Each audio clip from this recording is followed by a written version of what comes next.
Sabarimala കർമ്മസമിതിയുടെ press മീറ്റാണ് ഇവിടെ നടക്കാൻ പോകുന്നത്. ഈ സ്വർണ്ണക്കൊള്ളയ്ക്കെതിരെ ശബരിമല കർമ്മസമിതിയാണ് ഭക്തജനങ്ങളുടെ വികാരം പ്രകടിപ്പിക്കാൻ വേണ്ടി രൂപീകരിക്കപ്പെട്ടിട്ടുള്ളത്. ആ സംഘടനയിൽ ഹിന്ദു ഐക്യവേദി, വിശ്വ ഹിന്ദു പരിഷത്ത്, കേരള ക്ഷേത്ര സംരക്ഷണ സമിതി, ശബരിമല അയ്യപ്പ സേവാ സമാജം, അങ്ങനെ തുടങ്ങി നിരവധി ഹൈന്ദവ സംഘടനകൾ ചേരുന്ന ഒരു പ്ലാറ്റ്ഫോമാണ് ശബരിമല കർമ്മസമിതി.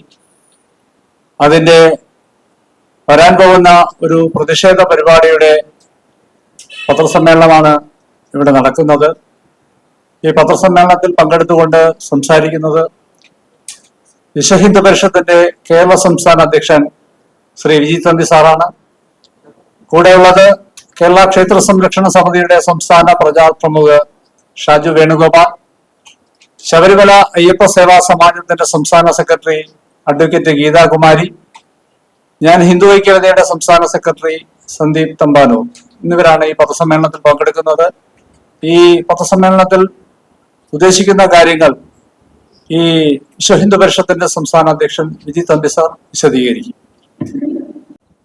സ്വാമിയെ ശരണമയ്യപ്പ. കേരളത്തിന്റെ ആധ്യാത്മിക മണ്ഡലത്തിൽ എന്നും ഒരു ഉജ്ജ്വല തേജസ്സാണ് ശബരിമല ക്ഷേത്രം. CPM-ന്റെ നേതൃത്വത്തിലുള്ള ദേവസ്വം ബോർഡിന്റെ കീഴിലായിരുന്നു. ആ ദേവസ്വം ബോർഡിലെ ആൾക്കാരും ആ കാലഘട്ടത്തിൽ ഉണ്ടായിരുന്ന ദേവസ്വം മന്ത്രിയും മറ്റ് ദേവസ്വം ബോർഡിലെ സ്റ്റാഫുകളും എല്ലാം ചേർന്ന് വലിയൊരു തീവെട്ടിക്കൊള്ളയാണ് ശബരിമലയിൽ നടത്തിയിട്ടുള്ളത്. കോടിക്കണക്കിന് രൂപ വിലയുള്ള സ്വർണം, ആ സ്വർണം മാത്രമല്ല അതിനുള്ള അപൂർവത എന്ന് പറയുന്നത് ഭഗവാന്റെ തിരുവാഭരണങ്ങളാണ്. ആ തിരുവാഭരണങ്ങൾക്ക് ഇന്ന് വില മതിക്കാൻ പറ്റില്ല. കാര്യം ഇതെല്ലാം എങ്ങോട്ട് പോയി? ഈ സ്വർണം എങ്ങോട്ട് പോയി? കടൽ കടന്ന് ഭാരതത്തിന് പുറത്തേക്ക് പോയോ? അല്ലെങ്കിൽ ഏത് കൈകളിലേക്കാണ് എത്തിയത്? ഇതുവരെ SIT അന്വേഷിക്കാൻ തുടങ്ങിയിട്ട് കാലം കുറയായെങ്കിലും പലതിലും വ്യക്തത ഇതുവരെ നമുക്ക് ലഭിച്ചിട്ടില്ല. സ്വർണം പോയി, അത് ഉരുക്കി, അത് ഒരു ഭണ്ഡാരി എന്ന് പറഞ്ഞ ആളാണ് ഉരുക്കിയതെന്നും ഗോവർദ്ധൻ എന്ന് പറഞ്ഞൊരു ജ്വല്ലറി ഉടമയാണ് അത് വാങ്ങിയതെന്നും ഒക്കെ അവർ പറയുന്നുണ്ടെങ്കിലും ഇതിന് കിട്ടിയ പണം, ഈ പണം എങ്ങോട്ട് പോയി എന്നുള്ള കാര്യത്തിൽ ഇതുവരെ SIT കൃത്യമായ ഒരു സൂചന നൽകിയിട്ടില്ല. കോടിക്കണക്കിന് രൂപ പണമായിട്ട് വന്നിട്ടുണ്ടാവുമല്ലോ. ഇത് ഏത് കൈകളിലേക്ക് പോയി? ആരൊക്കെയാണ് ഈ പണം വീതിച്ചെടുത്തത്? ഒരു ഉണ്ണികൃഷ്ണൻ പോറ്റിയുടെ കയ്യിൽ മാത്രമാണോ ഈ പണം നിൽക്കുന്നത്?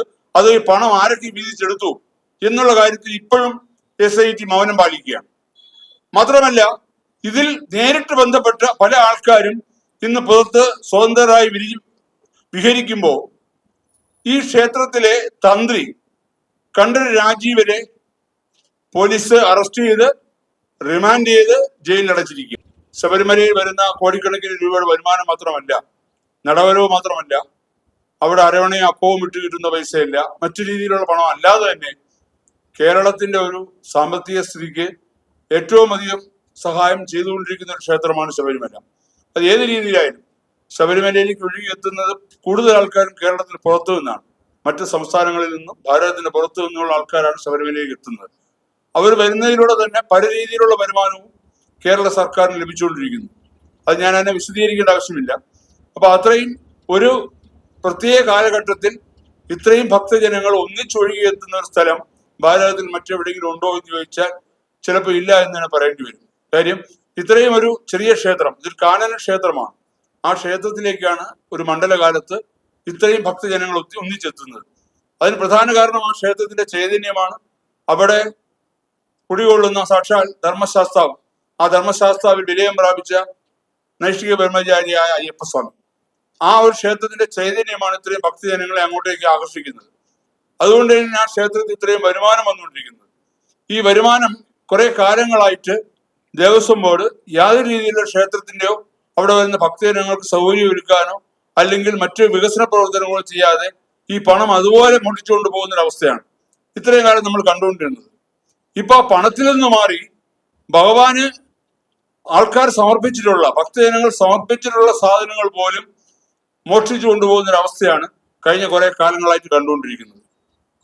വിജയമല്യ എന്ന് പറയുന്ന ഒരു വലിയ ബിസിനസ്സുകാരൻ 32 കിലോയോളം സ്വർണം, തനി തങ്കം ഭഗവാൻ സമർപ്പിക്കുകയും ആ തങ്കത്തിൽ അവിടുത്തെ ക്ഷേത്രത്തിന്റെ വാതിലുകളും കട്ടിളപ്പാളികളും ചുറ്റുമുള്ള അലങ്കാരങ്ങളും അവിടുത്തെ ദ്വാരപാലക ശില്പങ്ങളുടെ ഗോളകകളും എല്ലാം സ്വർണം പൊതിയാണ് ചെയ്തത്.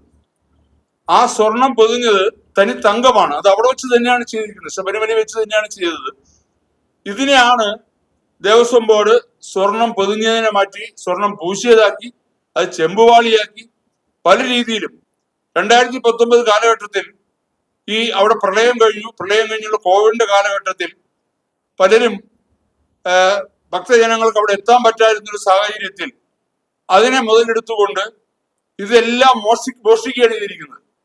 റിമാൻഡ് റിപ്പോർട്ടുകളിലും മറ്റ് ആരോപണങ്ങളിലും തന്ത്രിയെ അറസ്റ്റ് ചെയ്യാൻ പറ്റുന്ന രീതിയിലുള്ള ഒരു ആരോപണവും ഇതുവരെ അവർ പുറത്തുവിട്ടിട്ടില്ല.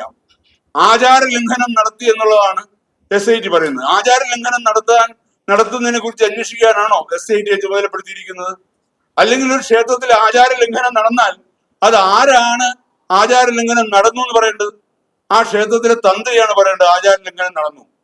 ഒരിക്കൽ ആചാര ലംഘനം നടത്തുമെന്ന് ഇവിടുത്തെ കമ്മ്യൂണിസ്റ്റ് സർക്കാർ പറഞ്ഞപ്പോഴാണ് ആ തന്ത്രി പറഞ്ഞത് ആചാര ലംഘനം നടന്നാൽ ഞാൻ ക്ഷേത്രം അടയ്ക്കും, ക്ഷേത്രത്തിൽ ഞാൻ പരിഹാര ക്രിയകൾ ചെയ്യും എന്ന് തന്ത്രി പറഞ്ഞു. അന്ന് തന്ത്രിയെ നോട്ടപ്പെട്ടതാണ്. അപ്പൊ ഈ തന്ത്രിയെ അറസ്റ്റ് ചെയ്തോട്ടെ, അതിലൊന്നും ഒരു ഹിന്ദു സംഘടനകൾക്കും ഒരു വിരോധവുമില്ല. തന്ത്രി തെറ്റുകാരനാണെങ്കിൽ തീർച്ചയായിട്ടും ശിക്ഷിക്കപ്പെടുക തന്നെ വേണം. തെറ്റ് ചെയ്തിട്ടില്ലെങ്കിൽ മനഃപൂർവ്വമാണ് അവരെ തെറ്റിൽ കുടുക്കിയാണ് തന്ത്രിയെ ഇന്ന് ജയിലിൽ അടച്ചിട്ടുള്ളതെങ്കിൽ അതിന് വലിയ രീതിയിലുള്ള ഉത്തരം ഈ പിണറായി സർക്കാർ പറയേണ്ടി വരും. അപ്പോ അത് മാത്രമല്ല, ഈ SIT എന്ന് പറയുന്നത് ഹൈക്കോടതിയിലെ നേരിട്ടോ നിരീക്ഷണത്തിലാണെങ്കിലും അതിൽ പലരും കേരള സർക്കാരിന്റെ കീഴിലുള്ള പോലീസ് ഉദ്യോഗസ്ഥരാണ്. അതിലിപ്പോ പ്രധാനപ്പെട്ട 1-2 ചുമതല വഹിക്കുന്ന ADGP ശ്രീ വെങ്കടേഷോ അല്ലെങ്കിൽ SP ശ്രീ ഗോപിനാഥോ അങ്ങനെ 1-2 പേർ വെച്ചു കഴിഞ്ഞാൽ താഴോട്ട് വരുംതോറും CPM-ന്റെ പിണിയാളുകളായിട്ട് ആൾക്കാരാണ് അതിനകത്ത് പ്രവർത്തിക്കുന്നതാണെന്ന് അറിയാൻ കഴിഞ്ഞത്. അപ്പൊ അതുകൊണ്ട് തന്നെ പല രീതിയിലേക്ക് കേസിനെ മാറ്റിമറിച്ചുകൊണ്ടിരിക്കുകയാണ്. അതുകൊണ്ട് തന്നെയാണ് വിശ്വ പരിഷത്തും ഇവിടുത്തെ കർമ്മസമിതിയും എല്ലാ സംഘടനകളും ആവശ്യപ്പെടുന്നത് ഇത് SIT അന്വേഷിച്ചാൽ ഈ കേസ് എങ്ങും എത്തില്ല, ഇത് ഒരു കേന്ദ്ര ഏജൻസിയായ CBI തന്നെ അന്വേഷിക്കണമെന്നുള്ളത്. അത് കുറെ നാളുകൊണ്ട് പറഞ്ഞുകൊണ്ടിരിക്കുകയായിരുന്നു. വിശ്വ പരിഷത്ത് CBI അന്വേഷിക്കണമെന്ന രീതിയിൽ ഹൈക്കോടതിയിൽ ഹർജി ഫയൽ ചെയ്തിട്ടുണ്ട്. BJPയും അതുപോലെ ഹർജി ഫയൽ ചെയ്തിട്ടുണ്ട്. പക്ഷെ ഇതുവരെ ഹർജി ഹൈക്കോടതി പരിഗണിച്ചിട്ടില്ല. അതുകൊണ്ട് തന്നെയാണ് സുപ്രീം കോടതിയും പല രീതിയിലും ഈ ക്ഷേത്രങ്ങളിലുള്ള ഈ സ്വത്ത് അടിച്ചുകൊണ്ട് പോകുന്നതിനെ സുപ്രീം കോടതി വിമർശിക്കുകയും ചെയ്തു. അതുകൊണ്ട് തന്നെ അന്താരാഷ്ട്ര തലത്തിൽ ഇതിന് ശ്രദ്ധ കേന്ദ്രീകരിക്കാൻ വേണ്ടിയാണ് ഈ വരുന്ന 19-ാം തീയതി വരുന്ന തിങ്കളാഴ്ച സെക്രട്ടേറിയറ്റ് നിലയിൽ ഒരു പ്രതിഷേധ ധർണ, അതായത് ഈ ശബരിമല സ്വർണ്ണക്കൊള്ള കേസ് CBI അന്വേഷിക്കണം എന്ന രീതിയിലുള്ള പ്രതിഷേധ ധർണ ഇവിടുത്തെ എല്ലാ ഹൈന്ദവ സംഘടനകളും ശബരിമല കർമ്മസമിതിയുടെ നേതൃത്വത്തിൽ സംഘടിപ്പിക്കുകയാണ്.